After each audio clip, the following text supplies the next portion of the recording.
Welcome to the Success with Jewelry podcast, where we invite you inside our conversations about business success and marketing for jewelry designers and entrepreneurs. We're Liz and Laryssa, jewelry marketing experts with a combined 16 years of experience in jewelry marketing and proven track records in helping jewelry brands meet their goals. When you listen to or watch this podcast, you get an intimate and exclusive peek behind the curtain of all the things you wish you could know about earning success in this industry.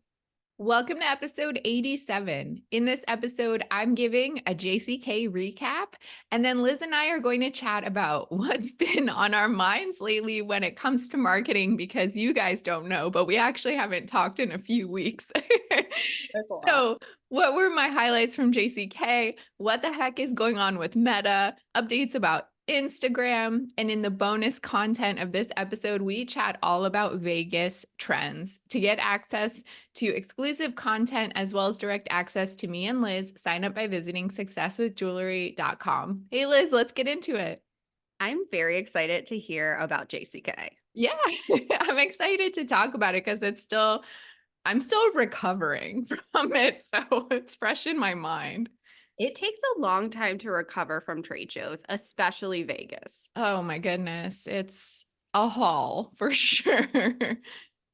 And I was watching the content from here in Asheville, North Carolina, and I had a lot of FOMO, but the energy was like palpable through the screen of, Vegas is such a community centric thing for the jewelry industry. I feel like everybody's there. Everybody's really excited to, be there to network and to show their new collections. So I felt that through the screen. I looked at everything. I looked at all Yeah. of the content I could find about Vegas.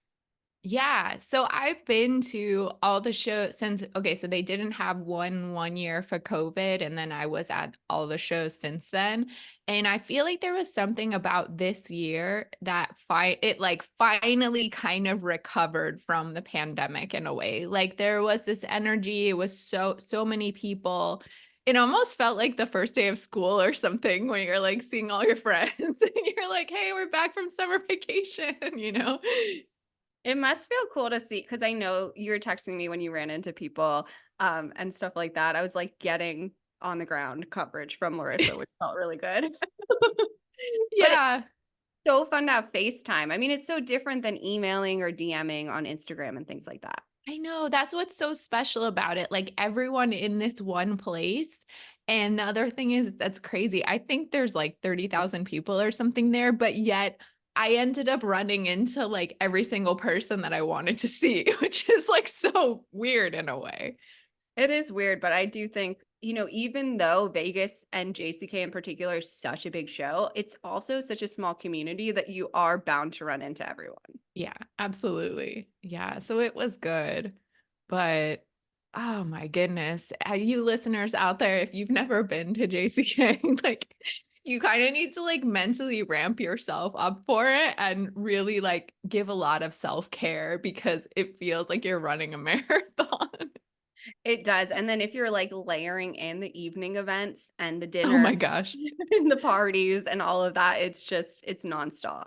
I didn't even do a lot of that. I just go back at night and like have to like meditate. I did do the Sunday night Flow Rida JCK rocks thing, which I had to really rally myself to do, especially on Sunday, but that was crazy too. That looked really fun. It was. And you also did 3 talks, which is wild. I think that is one of the reasons I really can't do the nighttime things because I have to be like fresh as a daisy like the next day and like ready to be on stage. And one of my talks was at 5 p.m. Oh my And goodness. I'm just like, how do I pace myself for this? That's funny. I was shocked by not shocked, but you're like on an actual stage giving a talk. Like Yeah. you're not just doing like a little panel discussion. You are on a stage like with like what is it? Like a headset and you're like walking and talking. It's like a TED Talk. It looked very Yeah. You know, sometimes I get nervous public speaking, but the thing about the JCK is like, I'll inevitably see someone I know before the talk, and I'll kinda chit chat with them a little bit, and it just puts me at ease. I can just, like, see their face in the audience, and I'm like, "Oh, there's my friend," like, and then I'm not nervous anymore. I think that also you are so smart about what you're talking about, like, you know what you're talking about, and I find public speaking's much easier when you feel really confident about it. It's true, yeah. I could, like, close my eyes and talk about it and probably be okay? Definitely. What stood out to you the most about JCK? The thing that stood out to me the most this year, it was actually the trade show itself, and I know that might not seem super helpful to, like, jewelry businesses, but I think there are lessons that can be learned. There was such an emphasis this year on, like, bridging this online and offline experience, and I think Liz experienced that not being at the show. Like, they made such an effort to put all the foundations in place to make sure that people who weren't at the show were still, like, feeling that energy and understanding what it's like to be there, and in a way that I don't think they've been able to achieve as well before, and I was so impressed by that. Yeah, I saw the puppies. Did you I go and pet know. the puppies? There was a huge line to play with the puppies, and I couldn't stand there, but I did look and watch. I was right outside, like, watching people cuddle the puppies, and it was so cute. Yeah, that's something that you have in the notes here and that I saw on online, was like all of the things that you could be doing, the activations, the things that they were kind of encouraging people to take photos and experience throughout the whole market. Yeah, like, in a way, you're like, "This is kinda silly." Like, I even mentioned to some people, "Oh, like, did you see the puppies?" And we kinda, like, chuckled about it, but when you're, like, in the midst of the day and there's so much going on, it is, like, a nice little mini break that you can take to do this, like, novelty thing? Totally. And tell me about the locks because I saw a few people posting about the locks, but I didn't really understand what that. Yeah. So that was a stellar thing. I think they kind of partnered with JCK Events to do it. And so last year, and I think we talked about this on the podcast, they had that permanent bracelet activation. Mhm. And so Stuller's really like pushing the boundaries of like doing activations. And I really like that. And then this year they did this love lock thing. So people may be familiar, like there's this thing on like bridges and fences, like in famous places around the world, you put like a lock and it symbolizes like this romantic whatever connection, or you like make a wish and then you leave it there. So that was the same concept, and they had like a literal fence that they put up in the middle of the trade show floor, and the purpose behind it was they were promoting this some kind of new laser technology that they had, laser engraving. So you pick a lock, you go stand in line, you go tell them what you want on the lock, which was pretty cool. Like you could literally choose anything. They show you how the software works and how you can like design your engraving, and then they do the laser right there. And the other aspect that was cool, because when the heck would I give a crap about laser engraving technology? Like, I don't care. And I thought this was super cool and I would tell other people about it. They connected the laser to a camera and had it broadcasting on this like big screen so you could actually see it like in real time engraving. And I was like, okay, wow, that's really cool. That's um yeah. yeah, and then everyone can see too, like so everyone's standing around watching and it looks like literal magic that it just like happens. And then you take your lock, you put it on the fence. And then at the end of the show, you're supposed to come collect it and then you can like take it home as a souvenir. But the activation aspect of it was like the Instagrammable like locks. And then you could like show off the engraving that you did. And it's like a cute memento also that you can take home. And every time you think of it, you'll think of Stoller. Definitely. I love that. It's something to note to everyone who's not been to JCK because I think that people don't necessarily really understand it what it is if they haven't been is that it is a lot of different aspects of the jewelry industry. You're not just buying jewelry there. There's also gemstones, there's technology, there's like chains, there's manufacturers. There's a lot of different aspects to the show, which is why it's so big. Yeah. And to that point, this is gonna be on my podcast next week too. I was talking about like that, the different sections, and how one thing I noticed this year, one, the tech and essentials section seemed to be like way expanded. So there's like all these new tools and software solutions and AI things that are like entering the industry. And there's a lot of interest around that. And then the second aspect, JCK has always had these talks and the educational part. But honestly, if I'm being honest, I felt they were a little bit of an afterthought. And this year, they really like put a priority to have like a super professional setup. It was like so buttoned up. It was promoted really well. And I was very impressed with that too. I think in general in Vegas too, like the influencers were really like for the first time in several years, I've noticed, felt really special and really It focused on. Yeah. 100%. You could tell that. I mean, maybe only we noticed that because we're like in marketing or whatever, but they elevated the influencers like they were royalty. And I think that's so important because, as you said, you're feeling the energy, you're seeing the things on social media. And the people who are the best at doing that is the influencers. Like, that's what they do. And they gave them like a true platform and encouragement and like promotion to do their thing. And I thought that that was really cool.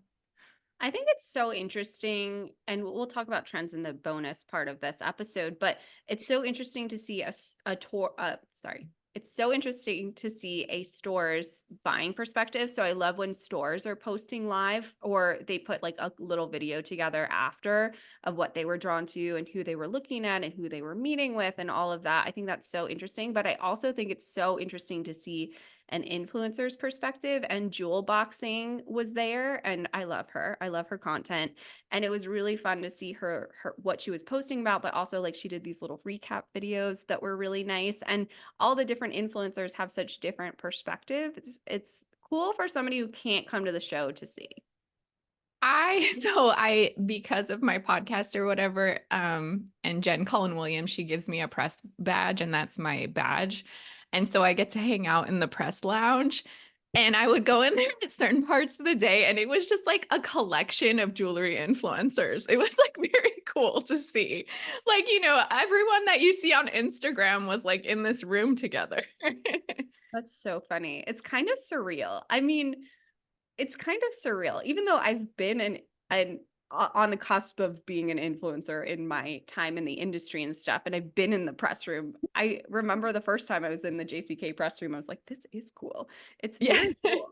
I And know they that the have whole stuff yeah, to, like, facilitate it. They had this cute, like, makeup mirror with, like, the Hollywood, like, light bulbs around it, so there's, like, spots in there for people to, like, be able to freshen up or, like, take pictures with the good light or whatever, so that's really funny. I think that, like, I mean, trade shows are very much about building relationships. Like, that's your goal when you do a trade show, to have the FaceTime, to, meet people in person, to start building a connection and a relationship.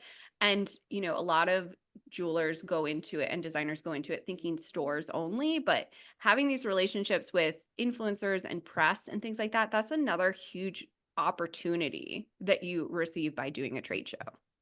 yeah, and one thing, I don't know if it was just a coincidence or what, something about the energy this year, but I've had the press badge like every year that I've gone. And there was something about this year where people were like more friendly and open to me.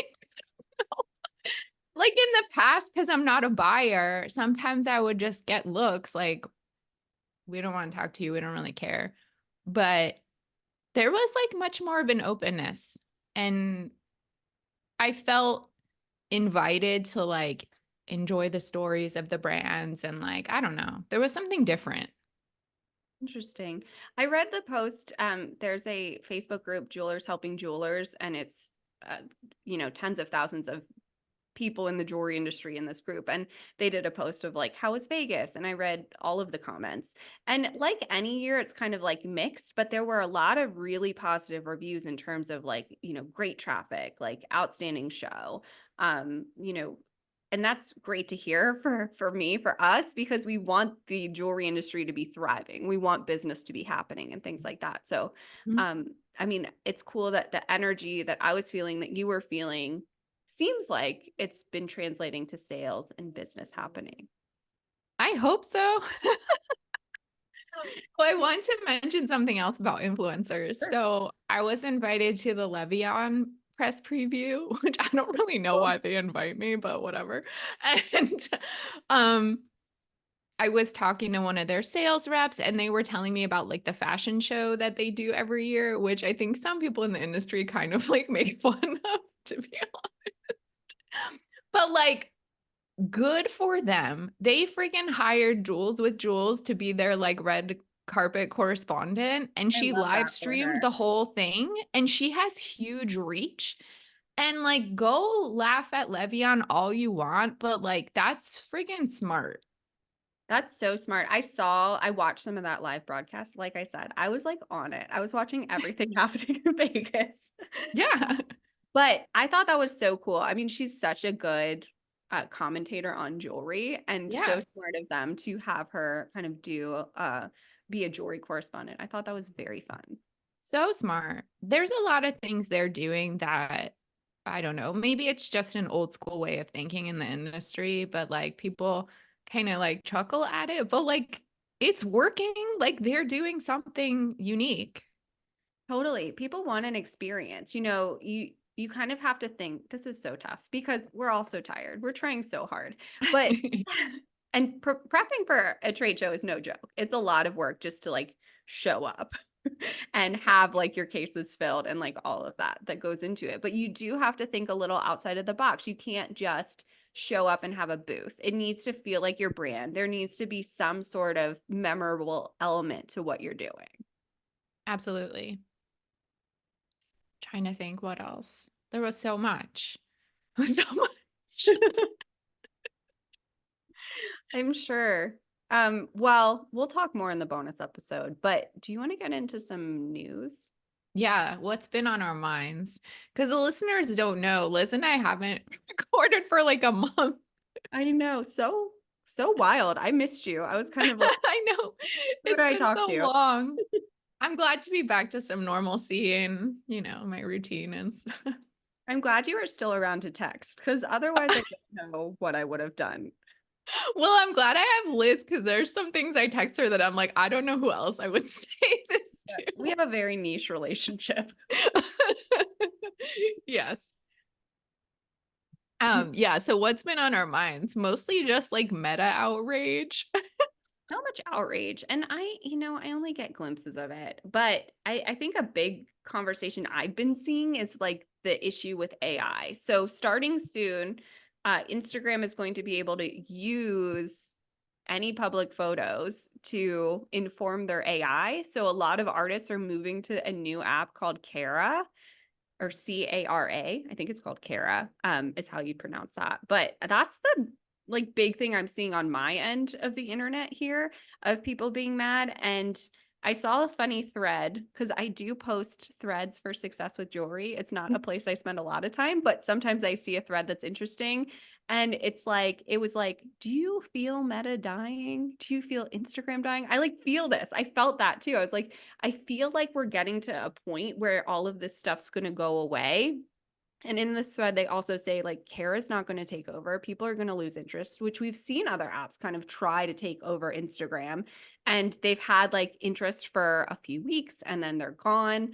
And I feel the same way about this. But this thread ended with like, soon we'll be putting our feet in the grass. And I was like, yes, we're all going to circle back past social media into like reality again. I hope so. That sounds amazing. Sounds amazing. I love that for all of us. Yeah. I think the thing that's been annoying me with Meta lately is just like the inconsistency or the conflicting communications. Like you hear one thing and then there's something else that comes out that's like the opposite. And I and it's, like, frustrating to me too as someone who's trying to guide others through this because I feel like I'm lying or something because 'cause I'm just trying to, like, digest information as I can. One of my talks was even about, social media captions, and then literally over the weekend, they came out with certain guidelines about calls to action, and I'm like, "Well, that's I gave a certain advice, and now, like, it's constantly changing." It's constantly changing. I'm actually not taking on more people to to manage Instagram content for because I can't handle it. It's too stressful. Yeah. And I know you hit a point in that in your business a while ago where you're like, "Oh, I can do like content strategy, but I can't do Instagram. Like it's just too much." And I'm getting to that point, and I've traditionally loved Instagram. I love creating content for people there, but it's just all of it is crazy. I don't want to post there for my own business. I do like posting on my private account with just the Stay Gold Collective. I think that's really fun because it's like very niche and people are pretty engaged there. But trying to expand your reach, trying to get new eyes on your work using the platform is so frustrating. And the mixed messaging that Meta and Instagram are putting out in general is beyond frustrating. Yeah, I even saw about reels. I thought there was a point where they were, like, trying to encourage, like, longer form video content, and obviously reels are just 90 seconds, and they've always been 90 seconds, I think. Maybe they were shorter than that. But it's like, make up your mind, like, what do you want us to do? And also, like, try being engaging in 90 seconds. That's really hard to do. It's really hard. Do you remember IGTV? Yeah. I saw that app on my phone. I was like just cleaning out the storage on my phone recently, and I saw that I still had the IGTV app, and I Oh, was like, no. I don't oh think I even ever my had that goodness. app. This is wild. I understand like companies need to try things and roll things out and test things and stuff like that, but it is kind of crazy like how frequently they're doing things and then taking them away and all of that. Yeah. I think a couple days ago, I saw another article that I think that was kind of like the straw that broke the camel's back for me, that they're testing unskippable ads now on Instagram. And I was just like, what is this platform? What is it? I changed the call to action in my Instagram bio to sign up for my newsletter. If you do not have an email newsletter list, put one up, like start it. Like get even if you have 5 or 10 emails on that, like start email marketing because we need to be ready for people not to want to be on Instagram anymore. And people already don't. Like normal people who don't have to be on the platform for their businesses and stuff like that are already frustrated with the ads or frustrated with like the types of content they're seeing or the fact that everything is an ad or they're being sold to all the time or they're just trying to again like put their feet in the grass and be more present in their real lives and have less screen time. So we have to really be thinking outside of the box and different avenues in our marketing. We can't rely on Instagram anymore. No. It'll be interesting to see what happens though. Like, I have hope for the future. I mean, I do too in a way because it does I think that the thing with like something being so ingrained in our culture like Instagram is like people are still going to check it. Like not as frequently. You have to change your strategy so it's not so constant. Like you don't have to be posting every day anymore, which is nice. So there's different ways you can think about it where it still can help support your business but will be different. Yeah, that actually thinking about JCK and about how effectively they connected that on offline experience online, it's almost like Instagram could be a good way to amplify things you're doing in person and Mhm. bring it to people that can't be there. So instead of just like promoting your products, focusing on a real experience and then using Instagram to like broadcast that better. Which is kind of how we used it when Instagram first started, right? Yeah. Back in the day. It all comes back around. So yeah, that's do you have anything else that you want to talk about before we get into insiders?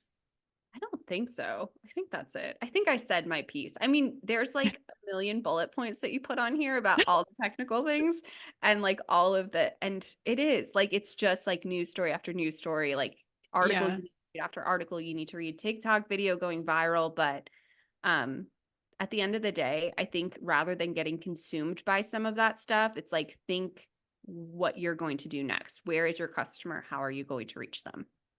Yeah, that's such a good point. So we want to know, were you at JCK? Did you have FOMO about it? What do you think about the latest changes with Meta? Let us know. Visit successwithjewelry.com. We'd love to know what you're thinking, and we're happy to answer any questions you may have. Thanks so much for being a part of the community.